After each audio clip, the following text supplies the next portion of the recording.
Hello, quarantine friends. I hope everybody is doing well right now. I think that I should be back to my old place soon and back to my old setup soon, but I asked a bunch of people on Twitter if they would be interested in seeing me rank anime videos. So what I wanted to do, and specifically the anime videos that I own, it probably is very obvious, but I'm a huge nerd. I really loved, as a kid, I really loved anime and manga, and I read like a ton of different manga, a ton of different anime, and I developed a really extensive collection, as a kid.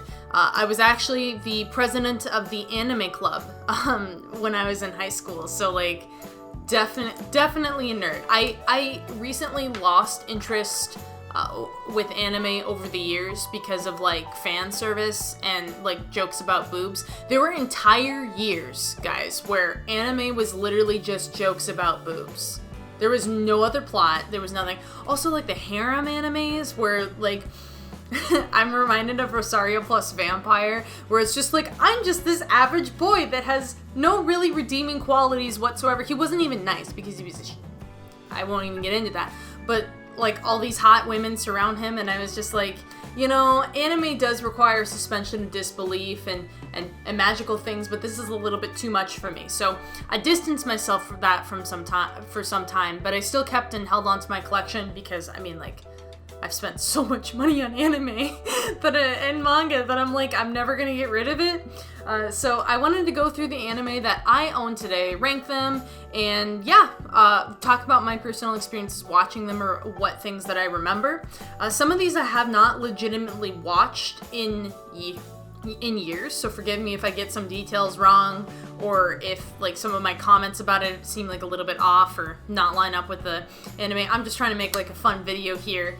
So I guess we will go ahead and we will get started. This little bad boy right here, this is the Hayao Miyazaki DVD collection. This is one that came out when I was a kid, and actually it was sold by Borders, which is now closed down. So when I was little, I really loved to watch Spirited Away, and I loved Kiki's Delivery Service. These were movies that like I would love to enjoy over and over again. Castle in the Sky was also a really cool one that I remember as a kid.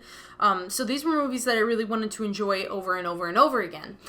So I asked my parents for this collection for Christmas, and they ended up getting it. It's seven probably of his best films. I would say that these are honestly like the best films. So we'll go ahead and we'll start. All right, so I'm just going to go ahead and hold them up. So this is Castle in the Sky. Castle in the Sky, if you guys don't know, it's a story about essentially a dude named Patsu, and he's this young engineer that works in the coal mines because child labor in Miyazaki films, am I right? Am I right? He finds this girl named Shita, and she's floating down from the sky, and they basically just go searching for this giant legendary castle. It's kind of a semi-romantic story. It's about these kids that are just kind of trying to grow up, and they're growing up and they're trying to find just peace in a world that doesn't honestly seem super peaceful. It's very imaginative. To be completely honest, I'm not quite sure. In retrospect, I'm not quite sure if the plot is really that strong. A lot of the Studio Ghibli films, like, I'm not sure if their plots are really that strong, but this one is very cute. So moving on to the next one, we've got Nausicaa, The Valley of the Wind. Guys, this is one of the earliest Hayao Miyazaki films, probably from the Studio Ghibli, and it is just, it's odd how exactly like salient and important this film continues to be. It's a story basically set in the post-apocalyptic world, dystopia. Pretty much everything human civilization needs to learn how to adapt and live with these giant bug creatures called the Omu. And I really love Nausicaa because I think she's one of the strongest heroines in the Ghibli films. She's very much a badass. She can be violent, but one of the things that she has to learn how to do really throughout the film is that she has to learn how to use her compassion for good and to actually like stay true to her own values and morals. And so I think that this is still a very powerful film. Stella, do you want to come rank anime movies with me? She does not. So I still think that this is a very, very powerful film, Nausicaa of the Valley of the Wind, if you haven't seen it already. Alright, so this one is a little contentious, I think, but Howl's Moving Castle, which is, I think, a 2006 or 2005 release. It was at the time that I got this box set, it was one of his newer films. So this is essentially based on a book by Diane Wynne Jones about a girl that gets turned into an old lady and how she eventually kind of like shacks up with this wizard to learn how to undo the curse. And a ton of other things happen in this movie, and a ton of other things happen in the book. This one, the reason why I say that this is contentious is because, like, in the movie, they kind of make out the relationship to be very, very good and very healthy. Hayao definitely took a more liberal interpretation of the book than the book actually did. The book series, Howl was a dick, guys. In the sequel, the companion novel, Castle in the Air, Howl and Sophie get into a fight when Sophie is pregnant, and he ends up... My cat is moving in front of the camera. There we go. Good girl, Stella. Howl and Sophie end up getting into a fight when she's pregnant, and he turns her into a cat, and then she gives birth as a cat. It's just really bad. They just actually have a really bad relationship, a very tumultuous relationship. And Howl's Moving Castle, I think, is a little bit... the film is actually, like, a little bit sweeter in terms of how they interpret this relationship. I also would say that this is one of the... Stella, thank you. It has a better ending than I think compared to a lot of the other Studio Ghibli films where it actually ends with a kiss. Spoiler alert. It ends with a kiss, and I think that is definitely a contrast to the rest of the Ghibli films where it's kind of like, oh, there's a lot of romantic tension between these two characters, but they're not gonna kind of like kiss or even start dating, and Howl and Sophie and Howl's Moving Castle do. Next one on this list, we have got Kiki's Delivery Service, guys. Like, Kiki's Delivery Service, I loved this as a child just because so there were two films that I used to get from Blockbuster as a little kid. That was Mulan and Kiki's Delivery Service, because I really liked the fact that she was a witch, and she was a good witch though, and she just kind of had her own little adventures. So I remember this film very, very fondly. I also really love the ending song. I forget who sings it, but it's kind of a badass song. If you guys haven't heard it before, I would definitely recommend that you check that out. And Gigi was so cute as well. Princess Mononoke, actually, the English cast here is super, super good. One thing that I appreciate about the Ghibli dubs is that they have, like, a lot of good actors. They have a lot of good American actors. It's not just a bunch of, like, random actors kind of thrown in here. I mean, they've got Claire Danes, Billy Crudup, they've got Billy Bob Thornton in here, Jada Pinkett Smith, Minnie Driver, Gillian Anderson. This is a very star-studded cast. I like Princess Mononoke. It was different in that it was kind of a more violent film compared to a lot of the other films that I saw. So I remember when I first watched it, I was kind of blown away by how, like, bloody and gruesome and violent it is. But I think that it really kind of needed that violence in order to communicate its themes about environmentalism. And that's something that I think, like, a lot of the Studio Ghibli films are about. It's pretty much about, like, trusting yourself and environmentalism. Like, there's no in between. Yeah, and then here we got My Neighbor Totoro. My Neighbor Totoro, I really love. It is a classic. However, I do think that it's this is very controversial, I understand, but it is a little overhyped. It doesn't have much of a plot to it, guys. Like, it's just about two little girls that move into this new house for the summer. I can't even really remember most of what happens in this movie. What I think is most distinguishable about it are the character designs. Let's see. We've got Hayao Miyazaki's Spirited Away. Now, Spirited Away, of course, this is classic. If you haven't watched this film already, you need to see it. I can't even explain how important this is, especially, like, as a film student, but this is probably one of the most important animated films of all time. It's an award-winning film, and it's about a girl, you know, who has to basically rescue her parents from the spirit world. And she's a little bit selfish, and she's a little bit kind of self-centered. She's called like a baby like quite frequently throughout the rest of the people in the film. So she has to kind of learn to stand up for herself. And she has to also kind of learn how to take charge of her own life and her own destiny. And so this film has been one of the most amazing films. It's the most acclaimed film of 2002, as according to the back. And honestly, I would agree with that. Spirited Away had a significant impact on the animation industry. One thing that I also want to bring to attention about a lot of Hayao's films is that he has a really wonderful way of writing about women. A lot of American films and even some other anime films, they tend to write about women. They're like weak, or they're like bitchy, or they don't have a lot of redeeming qualities. And I think that Hayao is one of the few directors that I think really avoids this, and he can somehow. He writes women, I will say, very empathetically.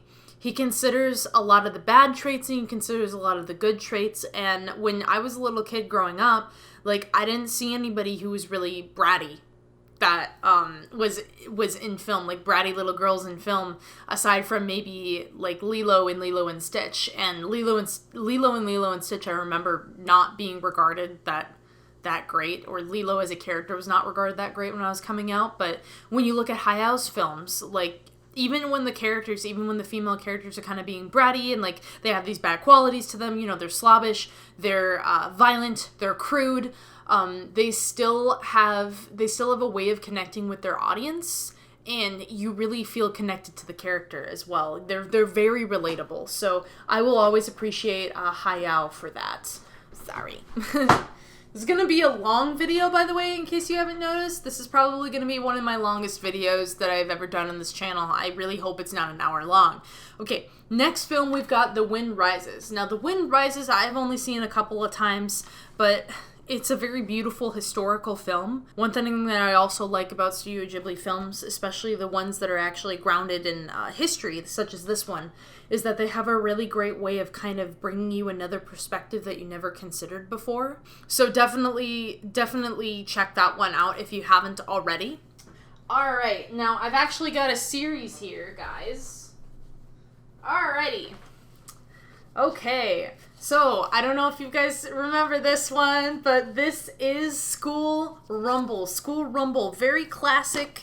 I believe the manga is technically considered a shonen manga, which is weird because this is literally a romantic comedy. It's a romantic comedy drama, and it's just about kids growing up in high school. So we've got our main girl here. This is Tenma Skamato. She is kind of a ditz. She's a little bit of an airhead, and she's in love with this guy, Kurasama. Kurasama, who is silent throughout the entire series, and he just loves curry. And this was one of these animes that, yes, it does have a tendency to be fan servicey, but honestly, I think it really genuinely tries to write female characters without super sexualizing or sensationalizing them. There were animes that got worse than this one, honestly. And when I was a kid, I was like, oh my god, this is so scandalous. And then, like, I grew up and there's things like Kill la Kill coming out, and you're like, oh, okay, never mind. So yeah, she's in love with Kurasama, and he doesn't have a clue.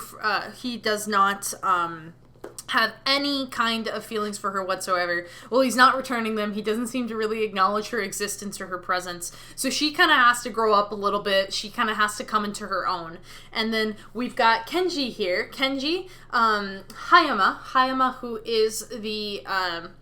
who is actually in love with Tenma. So it's a love triangle. This entire anime is about a love triangle, and it's super funny. It's about how Kenji kind of becomes more, he becomes less of a bully and less of a violent person, and how he actually kind of starts to make friends and stand up for people other than Tenma. And it's just a very kind of, honestly, like a little heartwarming story, because even if, spoiler alert, the romantic relationships don't end up as the way that you expect them to, it still is a very powerful story kind of about growing up. And it's just really cute, and the characters are so nice, and I really like the English dub version too. The Cat Returns, probably the furriest out of all of the furry animes. That's not the way I anticipated opening this up, but it's got Carrie Elves I'm probably Anne Hathaway in this one in the English dub. So this is about a girl that essentially gets whisked away to a magical catland. I think out of all the Studio Ghibli films, this is one of the shortest. It's only 75 minutes long. I don't know necessarily, like, in retrospect, if this film is worth buying. I mean, I know, like, a lot of the people really loved The Cat Prince. Like, they really love that Cat Prince, you know what I'm saying? This is probably a movie that made a lot of people furries. Its companion novel is, companion film is Whisper of the Heart. Oh my god. I'm sorry. This one, okay, this is called Origin Spirits of the Past. I don't really remember much about this film at all. It's an environmental film. I don't remember anything about it. I remember, the only thing that I remember about it is that, like, this dude who's the hero, he's the guy with the white hair right here. His name is Agito, and he becomes, like, super powered at one point in the series, and he's, like, flying around, like, breaking shit, and I forget why. I forget, like, a lot of the plot of this film, but the one thing that I'll always remember is, like, Agito is standing, like, hundreds of yards away. He's literally, like, he's I don't even know, but there's villagers down on the ground, like, who are far away from him. They look up and they're like, look, it's Agito, and I'm like, how can you see him? Like, he's a speck in the distance. So that's the only thing I remember about that film. Alrighty, everybody, I hope you're excited for Lupin the Third to come back. I'm really glad about that we're getting this kind of modern adaptation of it. One of Hayao's earliest films that he has he worked on, I believe, was this film, which was Castle of Cagliostro. Castle of Cagliostro, I don't even know. Cagliostro, I thought is how you pronounced it, but honestly, there's so many things about pronunciation of these films that I'm pretty sure that people are just going to forever argue about. But this is pretty much one of the best one of the most popular, I should say, adaptations of the Lupin the Third story. So it's about essentially, like, this master thief and his gunman who go to a European country, and then they end up having to save I think the princess of the country. And so it's a really fun and a really, like, cute little adventure story. It's oddly action-packed, and it's very whimsical, and it's very charming, and still very, very funny. I recommend that if you have not seen this one, you need to see it. Get yourself ready for when the 3D one comes out, which I think is going to be so fun to watch. Here's another one. The Girl Who Leapt Through Time. Girl Who Leapt Through Time. I don't remember much about this one either. This is a future jumping story, so she keeps discovering her ability to jump backward in time, and then essentially what she has to discover throughout the series is damn it, I said it twice this video.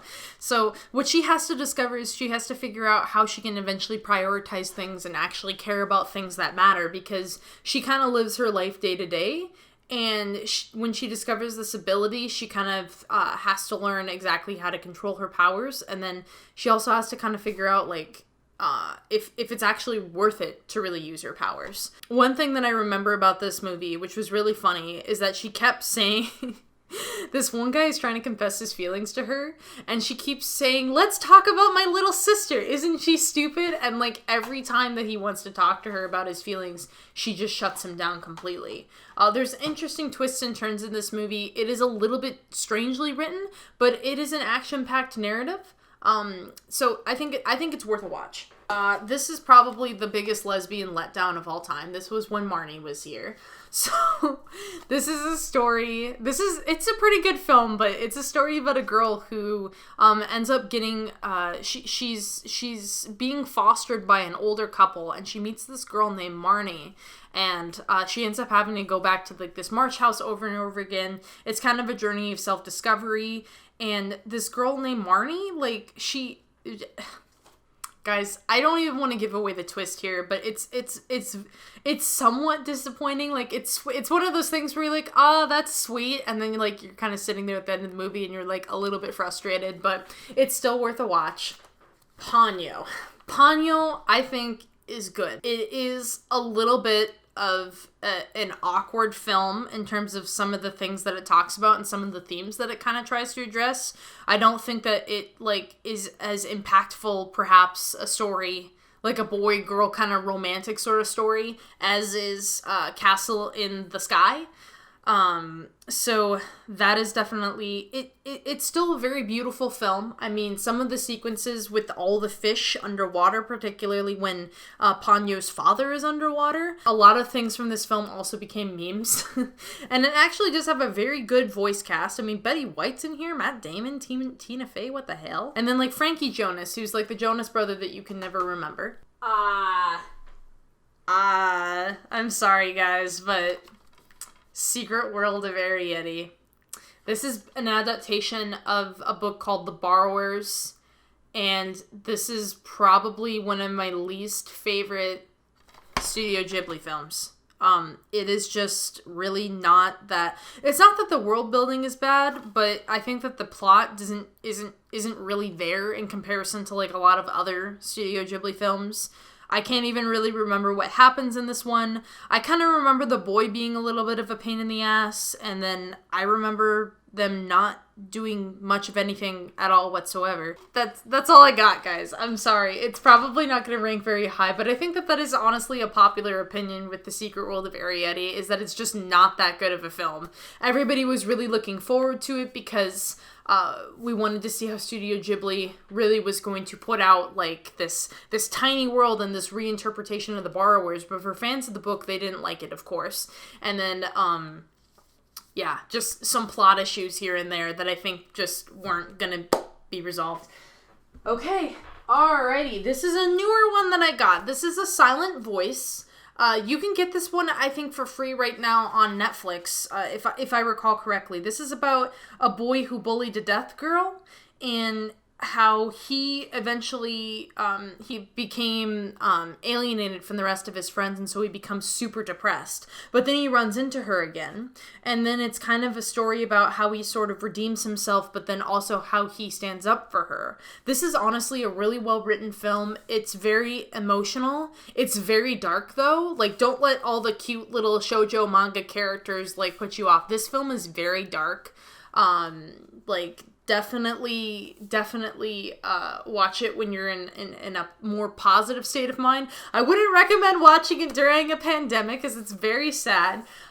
It's very uplifting though at the end. So it's just throughout it you're gonna be feeling, I think, like a little bit uncomfortable because he is such an asshole and he did such horrible things to this girl.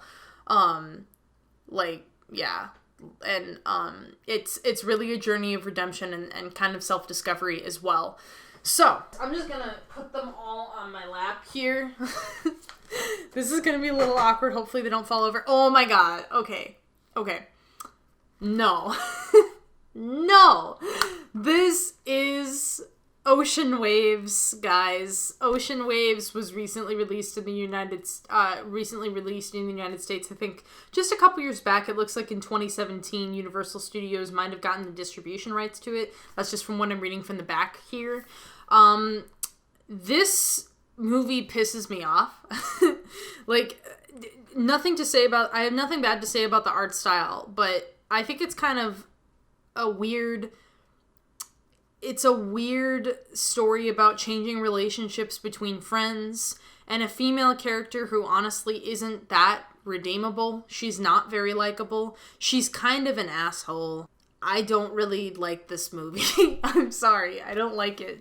It's one of the movies that I think that you watch it just to have that experience and then you never watch it again. This is another one. Okay, this one is actually won a ton of awards. I have only watched it ever like a couple of times. This is The Summer Wars. Summer Wars, I think, is worth seeing. It's about essentially like a rogue AI who is trying to take over the virtual world in order to destroy the real world. It's a very beautiful film, very stylistic. There's a bunch of different characters. From what I remember, the action scenes were really, really incredible. I really liked this film. I definitely would recommend anybody to check it out because it is visually stunning. I mean, it is an award-winning film. The plot, the romances, I remember are either they're non-existent or they're a little bit weird. Oh, this one. This one's really good, guys. This is Akira. Akira, if you guys haven't seen it, you need to see it. I don't even want to, like, spoil it for you. It's very gruesome, very bloody. Probably one of the most horrifying films that I have ever seen in my life. And then there's going to be people in the comment section being like, you should just watch a Serbian film or The Human Centipede. And I'm going to be like, no, stop it. Stop it. Yeah, this is a genuinely horrifying film. It is so well animated. It's so beautiful. It's so stylistic. They were doing things with lighting in this film that no one else had ever really comprehended. And I mean, this scene, this shot, this is iconic. Not just in anime, but in film history. This is probably one of the most iconic shots of all time. So, yeah. Akira, if you haven't seen it, you need to see it. Okay, this one is really cute, and this one is actually one that I've watched like more than a few times. It's just such a beautiful film. This is Wolf Children. Wolf Children is it's so gorgeous. And it actually has a really good story to it. It's just kind of a woman who fell in love with a werewolf, and then she has to raise her werewolf children. And it's a story about a mother, and I really don't see very many films like this. And so it's kind of her journey as a mother, and it's her journey of how she kind of came into her, it's also her journey about growing up and like self-discovery, because when she first meets this guy, and when she's like a university school student, so there's a lot of things that she goes through and a lot of things that they go through that I think is it's just such a good film, you know? And the ending is very bittersweet, but it's a satisfying ending to it. You get the feeling that, like, her life has kind of concluded. And also the kids' storylines, her children's storylines, are very interesting in terms of, like, how they develop over time, and kind of is the antithesis of what you'd expect. This is Only Yesterday, voiced by Daisy Ridley. This is another one of those Studio Ghibli, it is Studio Ghibli, it's G-Kids. This is another one of those films that I don't think is really all that great. It's kind of cool in that it gives you more of a perspective on how this girl grew up, and it kind of gives you an insight into historical Japan, but it's about it. Nothing really happens in this film, I have to say, until the end. The ending is actually satisfying, and you don't think that it's gonna... That's the one thing that I remember. The one thing that I will say about this movie is that the ending is actually satisfying. It gives you a conclusion. It is worth seeing, at least to see... kind of see how this film is written, especially if you're a fan of like Daisy Ridley. It might be interesting for you to check this one out. I'm putting these both up at the same time because I don't care to like separate them because I don't entirely remember everything that happens. Alrighty, so we have Hetalia. So I've got Hetalia, I think this is season 5 of A Beautiful World. I'm not sure what this is. And then this is World Series. I think that these are two different series, and then my dumbass like bought this one thinking that it was a part of the same series, and it is in fact not. Probably one of the most popular animes of all time. It's definitely a newer one in terms of its release. It's a newer classic, and it's basically what if countries were personified. So it's really funny in terms of how it explores world history. I don't know how accurate exactly it is to world history. I can't really speak to that. I can't remember everything that happens between them, but it definitely has a very interesting interpretations. It is a little bit like they kind of tease that Italy and Germany have a romantic relationship. For whatever reason, that's not consummated. And I think that might just be because... that might just be a censor thing, or it might be queer baiting. I'm not quite sure. I prefer to err on the side of censoring, personally. Eventually, it moves beyond, like, exploring World War I and World War II, and it actually goes into more modern times, and then it kind of has a little more liberal story interpretation. This is definitely a funny series, and it's interesting, and there's a lot of drama, and you could probably honestly learn a good deal about history from here, and different kind of perspectives around the world. Okay. Oh, this one is interesting. Whew. This one is definitely interesting. probably one of the most ultimate steampunk movies of all time. This is Steam Boy. This is basically a story about a boy who wants to be a powerful inventor, and I think he has to take down like a very like extreme angry inventor. At the time, this was one of the most, it claims that it's one of the most elaborate animes ever made. This was one of the most expensive animes at the time ever made. It cost so much money because what they were doing, a lot of this is like 3D, or I think it was honestly some of it might have been 2D with like cell shaders like cell shaders or something like that slapped on. So I mean, it was amazingly expensive to make Steam Boy. Steam Boy is definitely a marvel, an animation marvel given the time period that it was made in, and I highly recommend you to check this one out. The female character in this one, the female lead, she is horrible. She's a horrible person. I will say that. She is not redeemable. You will hate her every second that she is on screen. You will wonder why he tries to save her life in the end of the film. Not good. She's just not a good character. It's a good film. She's not a good character. She's horrible. Okay. Grave of the Fireflies. Grave of the Fireflies, guys. This is the only film to this day that makes me cry every single time I watch it. This is a story about the aftermath of the World War II bombing. It's an award-winning film. It's about two kids trying to survive in the Japanese countryside. I believe, and I could be wrong, that this is actually based off of someone's biography or someone's autobiography. So it's a very powerful film. It's a very horrifying film. It gives you a very strong and powerful perspective as to what it was like for the Japanese when we started bombing their country. It was one of these films that I think that was powerful enough to kind of undo this notion that I think when you live in the U.S., and I'm sure that other people agree with me, but when you live in the U.S. and you go through and you go to elementary school, a lot of the times the history that you're taught isn't real history. It's absolutely friggin' propaganda. I hate to say it, but there's a lot of things that you're taught as an elementary school student, I think, to instill a sense of patriotism in you, and it is absolutely 100% propaganda. And a lot of things about how the U.S. handled World War II, certainly, like, I'm not a historian or anything, but you're taught that what we did during World War II and what the U.S. did is that we were heroes, and nothing was bad about, like, what we did, and it was sad about what we did to Japan, but, like, it was necessary.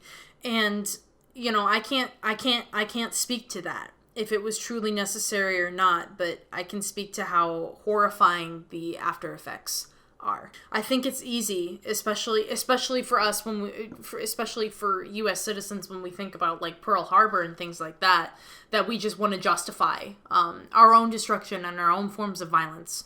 And I think that we just need to recognize this. This is a film that makes you want to recognize the impact and the everlasting impact of what this did, and the fact that, like, you know, innocent blood was shed in the US, but also in Japan.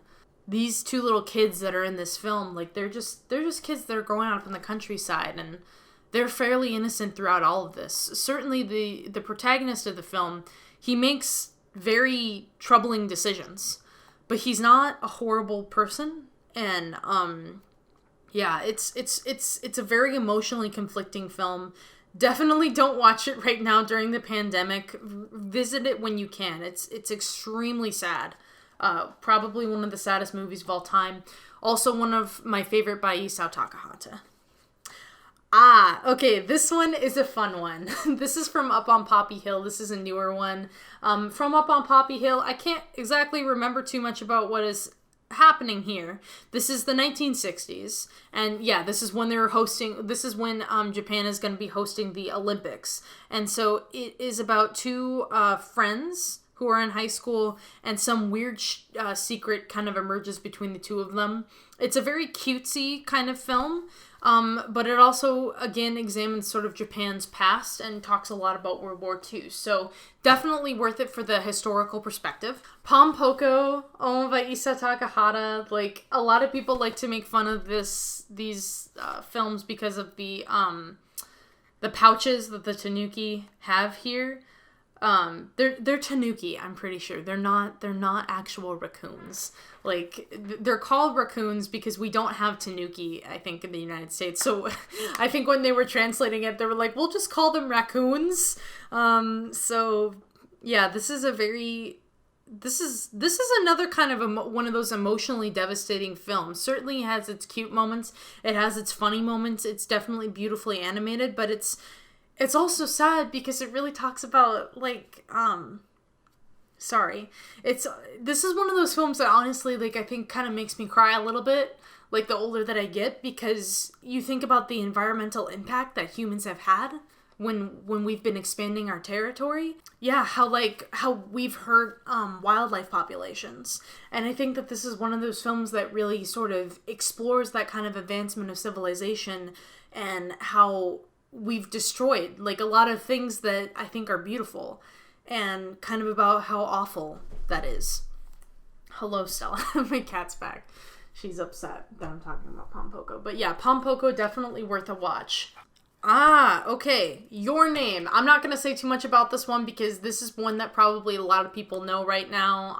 It's one of the more popular animated films, anime films in recent years. It's a very beautiful film, actually very well written. I was kind of surprised by that. Normally, like, if I compare this to When the Girl Who Left Through Time, this is like an infinitely better written film in terms of in terms of what was accomplished here. My cat. Stella, can you not? Thank you. So I definitely recommend that. Not going to say too much about it. Princess of The Tale of Princess Kaguya. This is actually based off of a actual Japanese folktale. So this is interesting in that it gives you kind of a perspective into that folktale, and it's a very stylized and beautiful sort of film. It kind of reminds you, every frame is like a watercolor painting. It's stylistically very different from the rest of the Studio Ghibli films, and I think it's one of Isao Takahata's last films, so definitely worth checking out. Another one by Isao. Okay, this is My Neighbors the Yamadas. I believe that this is just taken from a quirky comic. I'm not quite sure if it's actually based off of a real comic strip or not, but it's just kind of a slice of life film about this Japanese family as things are kind of changing and as how things are changing for them. Jim Belushi and Molly Shannon provide the voices for these characters, and they do a really good job. And this is a very funny film. Definitely lighthearted, easy watching. I mean, you can kind of pick it up and set it down. It's almost kind of shot like a mini web series. So there's that. Oh, Whisper of the Heart. Whisper of the Heart. This one is so good. Whisper of the Heart is, this is about a girl who really wants to be a writer. And when I was a kid wanting to be a writer for a long time, before I even thought that film might be something that I want to do, Whisper of the Heart is a story about a writer, and I really related to it. It's about a girl that's just trying to get in touch with her imaginative side, and how this relationship that she has with this boy, he actually kind of helps her learn to explore more of herself and her creativity. It's a very sweet little love story, a very sweet story about, like, emotionally supporting one another, and I think it's definitely worth it. Stella, don't do that, pumpkin. Okay. I definitely recommend watching it. This isn't by Isao Takahata. I think that this is by, I don't know the director for this one. I think that, but I seem to remember that this was one of the few that was, Yoshifumi Kondo. So I think that this is one of the few movies that he's made. Okay, I don't know what Porco Rosso is about, guys. I've seen this movie so many times and I don't know what it's about. So this is about a guy who was turned into a pig, and I think it's interesting because it kind of takes you back to the time of World War I, or the time after World War I. And it gives you this very unique historical perspective. There's some very beautiful shots in here. Not much of a plot. It's another one of the Studio Ghibli films where you're like, it's not much of a plot, but it's there. So there is that. Okay. So if any of you know the film Perfect Blue, you'll likely know the director is Satoshi Kon. I'm probably pronouncing that wrong as well. I apologize. But Perfect Blue is one of the most incredible films, incredible anime films of all time. It's honestly, I think it's historically very important because it explores sort of the rise of the internet age, and it's so funny to watch this film and go back in time and actually kind of be horrified by some of these things that are happening when it comes to like internet stalkers and internet celebrities and sensations and things like that. It's a very valuable film, and in terms of not only its art style, it's wonderful. It's wonderful cinematography, but just in terms of its historical value for the plot, like, wow, guys, it's a blast from the past. Now, I don't have Perfect Blue. I had the pleasure of watching it just a couple of summers ago here, but I do have Tokyo Godfathers, and this is the one film of Satoshi Kon that I actually own. And this is a very cute film about a couple of homeless people who discover a baby girl at a garbage dump on Christmas Eve. So it's about how these three homeless people essentially come together and they try to solve the mystery about what happened to the baby's parents. This is a very interesting film in that it has a trans woman as one of the characters. Her name, I believe, is Hana. They're very dysfunctional and they're dealing with issues from their pasts, though. So they have to find out a way to resolve that as they're going about kind of with this mystery with this baby. So I really like this film. I think it's a very heartwarming film, and I think it's also one of the few films that we have, I think it's one of the few films that we have in all of cinema history that kind of takes a more empathetic approach to homeless characters. And really puts homeless characters in charge of their own journey. I think when you watch a lot of film about homeless people, they're kind of described as being crazy and being like messed up, and they're either going to be violent or they're going to need to be people who are saved. And the thing that I really like about this movie is that they don't necessarily need to be saved. They kind of just, their big character arc and their big journey is that they're coming to terms with their past. And they're trying to prove, I think, to themselves and to society that they have value. And I think that's a wonderfully deep kind of theme for a film. Yeah, so I definitely really appreciate this film for how empathetic it is and just how funny it is and just how well written the characters are. Certainly there might be a little bit of transphobia in terms of how they discuss Hana's character. This is a movie that I think was made in the 1980s, the 1990s? Can't remember. No, actually, it might have been made in like 2003 by Madhouse. It looks like that's what I'm seeing here. Well, we know better now. So that is it, everybody. That is my entire anime collection. The only thing that I didn't feature today is Yuri on Ice, which I have at home, but Yuri on Ice is one of those other ones that I think is so recent that I don't think I even really need to discuss it that much. So I would like to take us all now to the ranking for, we're going to try and see if we can rank all of these films, guys. So here we go. Ignore the fact that I've suddenly changed locations. We are here with our ranking, everybody. Sorry about kind of how small and awkward this window is. This took me like 30 minutes to get this all set up. And I don't have as many animes as I thought that I did. I'm sure that there's like some otaku out there that's like looking at me like, peasant. Anyways, we're gonna get started. So, Akira. I'm sorry. I think we can all agree. S tier. Oh god. And now okay, I'm so sorry, but Ocean Waves goes on the bottom tier.